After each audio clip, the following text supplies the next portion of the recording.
Hey guys, John and John here from Nothing But Cardboard, and today we're in number 5 video of our series, Sports Cards for Dummies. In today's video, we're going to show you how to list your cards and sell them on eBay, so stay tuned.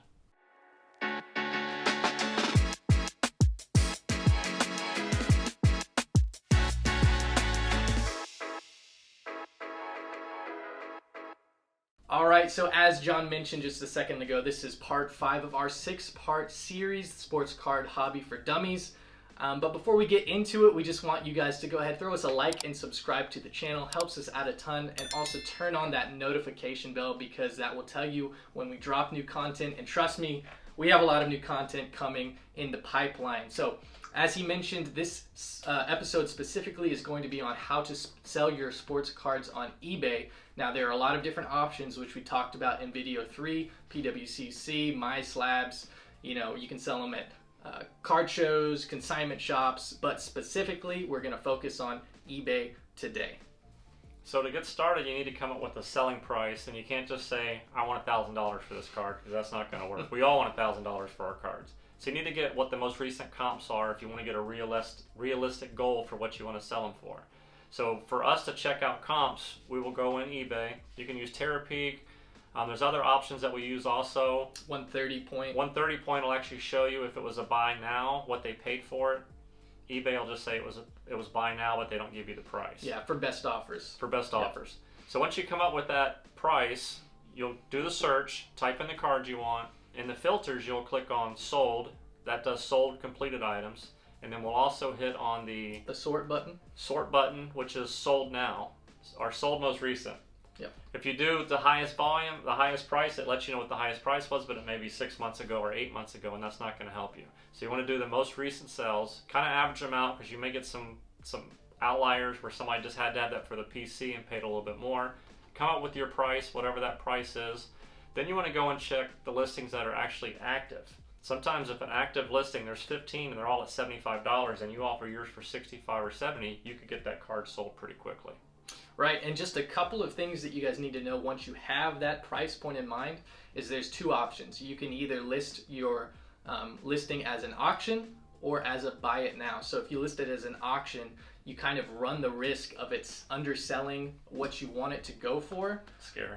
Yeah, it can be scary, especially if that card is not a common card that people are looking for. So you might not get as many watchers, which means that you might have less people trying to bid it up and win that card.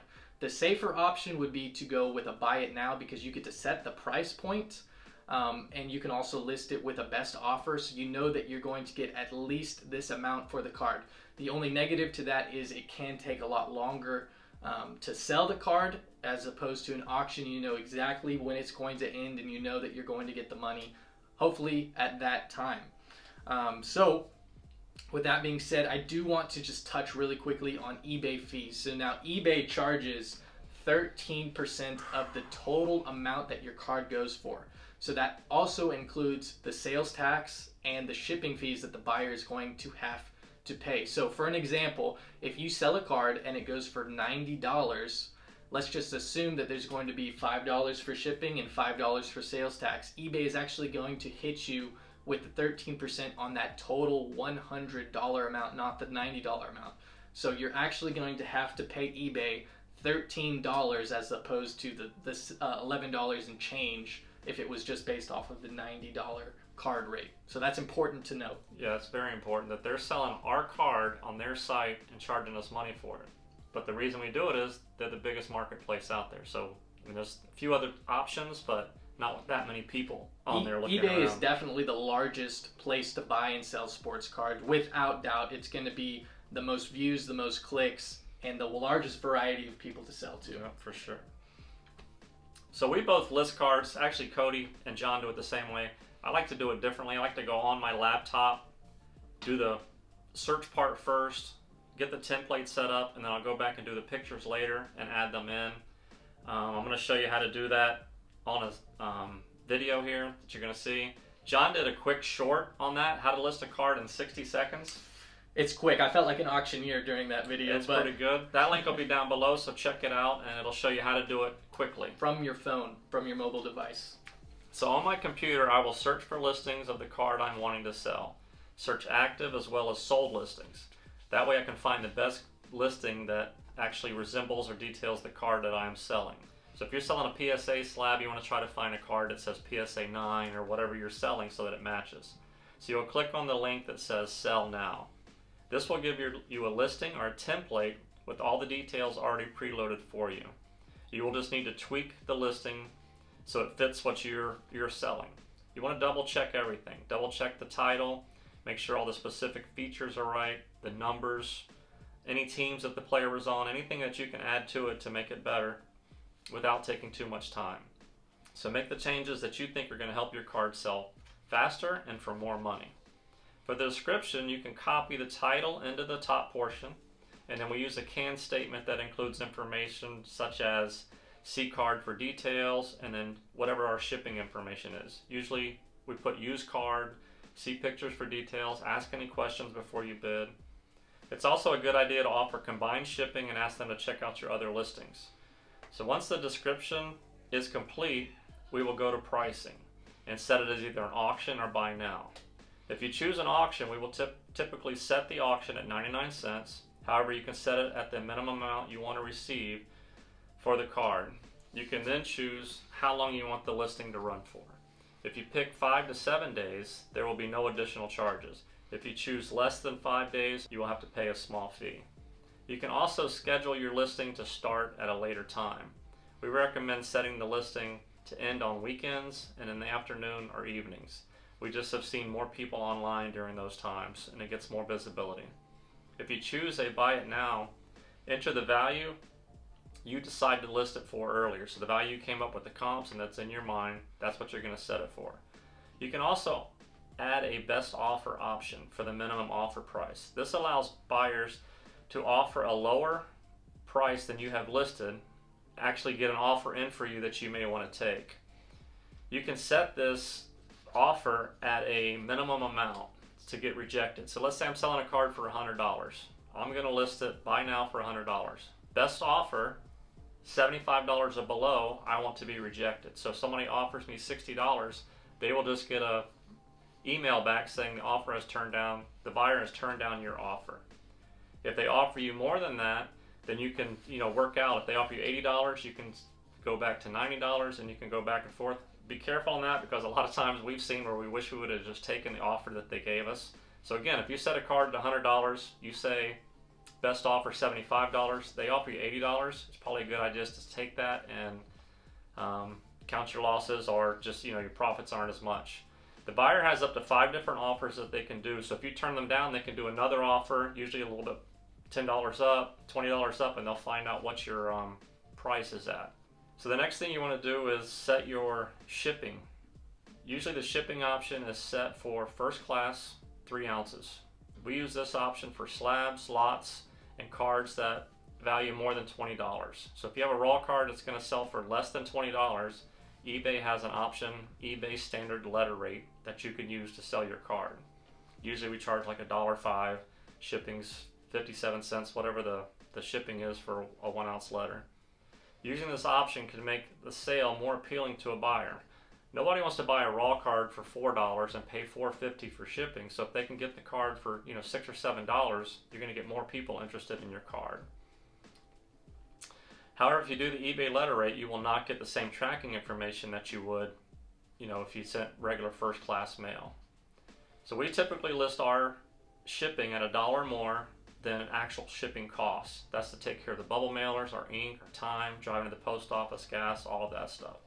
Another thing you want to check is because you're doing a template that somebody else already did, you want to make sure that the international shipping option is off unless you want to deal with international shipping. It can be a lot more tricky, so that's up to you guys. We usually choose not to mail internationally. Once you are done, preview your listing and double check all the info again, and then you're going to save it as a draft. So I will do this on my laptop with all the cards that I have to sell and then save them for later. Right, so now that John has finished making the draft and everything he's going to do on his laptop, he's going to move over to his cell phone to take the pictures. And so this is what we do. So we have a photo box that we use that will light the card. We'll use a stand. We'll place the card on the stand inside of the photo box, and then we will take pictures of the front. Usually I'll take it of the whole card and then all 4 corners. Then I'll flip the card over, and then I'll take a couple pictures of the back. You can also take a picture of any special features that the card has. Maybe if it has a serial number or autograph, whatever it is, you can take a close-up of that picture as well. So once you have those photos on your phone, you're going to open your eBay app on your phone, and then you'll go and finish the listing. So what you'll do is you'll go to selling, and then you'll go to drafts. Pick the one that you just created. So once you locate it, you're going to go add photos. And one thing to note is that the order that you select the photos in is the order that it's going to show on your eBay listing. So make sure that you order them in the right order, and once you do, check to make sure that the orientation is correct. So if one is sideways, you can hit the rotate button and that will turn it 90 degrees so that it is the right way. So once you finish uploading the card or the pictures to the listing, all you have to do is hit list it now, and that is pretty much it. But you will have one final option before it is completely finished, and that is to promote the listing. So when you go to promote your listing in a buy it now, you have the option of selecting 2% up to even 100%. And what this is going to do, and I know nobody would ever do this, is eBay is going to push your listing at the top of search bars. So if somebody is searching a specific card, say Trevor Lawrence 2021 rookie card, it might take your listing and throw it at the top of that as a promoted listing. So if your card sells because of this promotion, you're going to have to pay eBay whatever percentage you selected. So say you select 2%, which is the minimum amount that eBay will promote your listing for. If somebody clicks on that promotion and it sells, you're going to have to pay an extra 2% on top of the 13%. 15%. Now, if the card sells and it was not sold because of that promotion, you won't actually have to pay the promotion fee. You're just going to pay the flat 13%, which is a good thing. So a lot of the times we will promote these higher dollar cards. So if we have a card that's worth over $300, $400, we'll click promotion because sometimes it's better for us to just take that little extra hit and sell it faster than to wait and possibly never sell it. Yeah. Now, you can also choose to promote an auction as well. And this is just going to be a flat rate. It kind of depends. It'll be like a $2 charge, $1 charge. It kind of depends depending on the card value. And this will promote it throughout its phase as it's counting down to the auction end date. More money in eBay's pocket is what that is. I don't like to use that at all. So the next thing you're going to do is determine how fast and how much money you want to make on the card. The safe way, like we already said, is set it as a buy now, best offer for the price that you want to get. We do this for a lot of our cards. Like right now we've got a bunch of cards listed for football season. The best time to sell cards for football season is actually about a month away.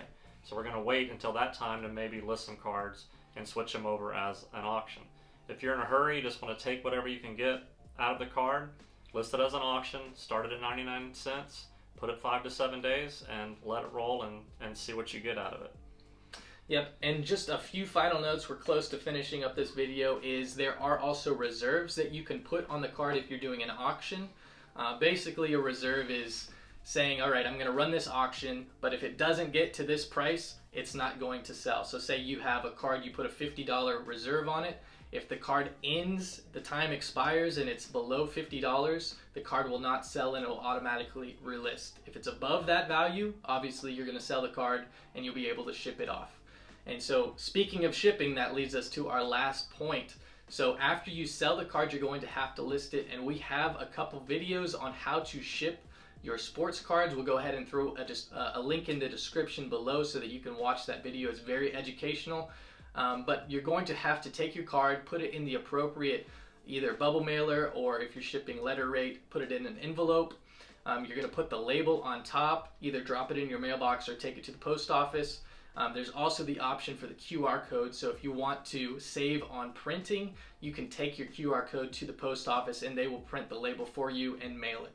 And that is pretty much all you need to know about shipping and selling your cards on eBay. So hopefully that helped a lot. Any final thoughts, John? 2 things. You want to do the shipping ahead of time so you kind of know how much you're going to charge them and how much you're going to pay. And one thing that we didn't mention is if you want to list an auction, As an auction, you can list it as a set price. Like, say I got a card, I want $19 for it. I don't want to take anything less. I can start the auction at $19, and if it doesn't get any bids for more than $19, it'll just keep relisting. So that would take the place of the reserve. You actually have to pay a fee to use a reserve. This way you can kind of bypass that reserve option and save yourself a little bit of money. A lot of different stuff. As you guys are on eBay more and more, you'll learn the little tricks and the tips. This is stuff that works for us. Help you list cards faster, get them sold, get good feedback. Your feedback really boosts up your sales because people will say, all right, this guy's got a lot of feedback. He's honest, trustworthy, and does what he says. So we hope you guys have enjoyed this video, a lot of information. Next week is going to be video 6, and we're going to go over count the cost, and also we're going to go over some words that we throw around a lot in the hobby that we're going to define. So we appreciate you guys. Thanks a lot for watching.